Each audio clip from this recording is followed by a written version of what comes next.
Every morning, Noah woke up before the sun. Not because he loved mornings, but because life had taught him that dreams don't wait for comfort.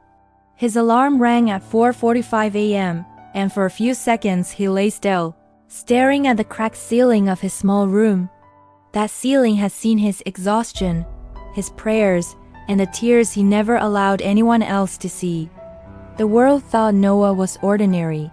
He worked a low-paying job at a warehouse, stacking boxes for people who would never know his name. His hands were rough, his back often sore, and his smile quiet. No one knew that every box he lifted carried more than weight. It carried responsibility, regret, and hope. Once, Noah had dreams people clapped for. He wanted to be a writer.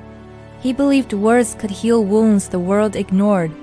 But dreams are expensive, and life had sent him a bill he couldn't refuse.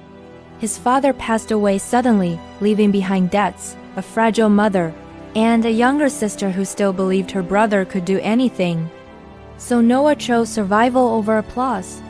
At night, after 10 hours of work, he sat at a small wooden table with a flickering bulb and wrote. Not for fame, not for likes. Just to remind himself that he was still alive inside. Some nights, his eyes burned with exhaustion, and the words wouldn't come. On those nights, he stared at the blank page and whispered, "Just don't quit."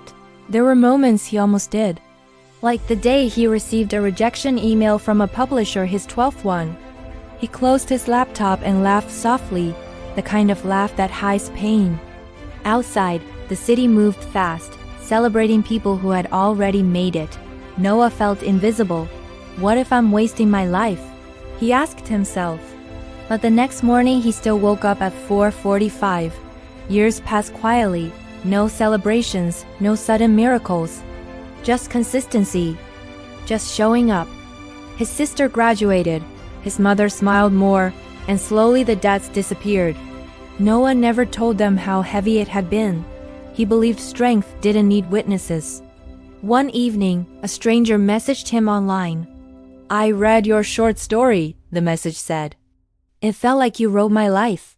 Thank you for not giving up." Noah stared at the screen, his hands trembling. That message didn't make him rich. It didn't change his job overnight. But it changed something far more important.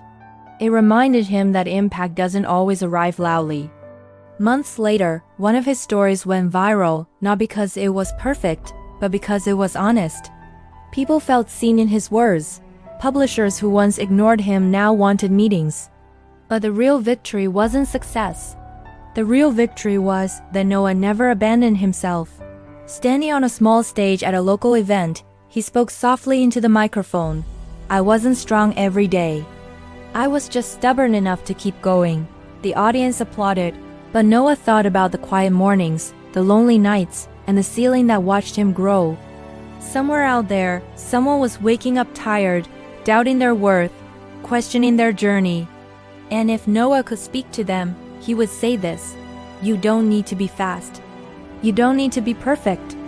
You just need to keep walking, even when the road is silent, because the future is listening, and it rewards those who refuse to disappear."